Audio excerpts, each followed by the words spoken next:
பிப்ரவரி 3. So இந்த பிப்ரவரி 3 தான் பார்த்தீங்கன்னா, நம்ம தமிழ்நாட்டோட ஃபர்ஸ்ட் சீஃப் மினிஸ்டரான அறிஞர் அண்ணா அவரோட நினைவு நாள். அவர் இறந்த நாள் எதுன்னு பார்த்தீங்கன்னா, இந்த பிப்ரவரி 3 தான். இவரோட இறந்த நாள்ல மட்டும் கிட்டத்தட்ட எவ்வளோ பேர் வந்து ஊர்வலம் போனாங்கன்னா, சுமார் 1,50,000 கோடி மக்கள் வந்து இவரோட இறுதி ஊர்வலத்துல வந்து ஊர்வலம் வந்து போனாங்களா. அது வந்து ஒரு கின்னஸ் வேர்ல்ட் ரெக்கார்ட் வந்து சொல்றாங்க. ஸோ அவருக்கு அறிஞர் அண்ணாவ மரியாதை பண்ணக்கூடிய ஒரு முக்கியமான ஒரு நாளாவும் வந்து இந்த நாள் இருக்குது. அதே மாதிரி பார்த்தீங்கன்னா, இந்த நாள வந்து நேஷனல் கேரட் கேக் டேங்கிறாங்க. கேரட் வச்சு ஒரு கேக் வந்து பண்ணுவாங்க. வெளிநாடுகள் வந்து ரொம்ப பண்ணுவாங்க. எஸ்பெஷலி அமெரிக்கால வந்து ரொம்பவே ஃபேமஸ்.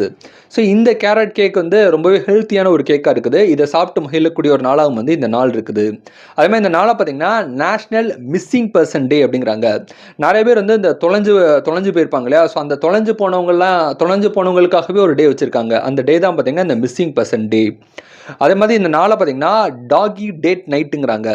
ஸோ கிட்டத்தட்ட 12,000 வருஷத்துக்கு முன்னாடி இருந்தே பார்த்தீங்கன்னா, டாக வந்து நம்ம பெட்ஸா ஒரு செல்லப்பிராணிய வந்து வளர்த்துட்டு இருக்கோம். ஸோ நாய் தான் பார்த்தீங்கன்னா, உலகத்திலே வந்து ஒரு நன்றியுள்ள ஜீவன் அப்படின்னு சொல்லுவாங்க. அந்த நாய் கூட நம்ம டைம் ஸ்பெண்ட் பண்ணி, அந்த நாய்க்கு பிடிச்ச சாப்பாடுலாம் அது குடுத்து, அது கூட விளையாண்டு சந்தோஷமா இருக்கக்கூடிய நாளாவும் வந்து இந்த பிப்ரவரி 3 இருக்குது. இது போக இந்த நாள்ல வேற ஏதாவது டே தெரிஞ்சா கமெண்ட் பண்ணுங்க. இந்த நாள் இந்த உலகத்துல யாரோ ஒருத்தருக்கு பிறந்த நாளா இருக்கும். ஸோ உங்களுக்கு பிறந்த நாளா இருந்தா, உங்களுக்கு என்னோட இனிய பிறந்த நாள் வாழ்த்துக்கள். So happy birthday to you.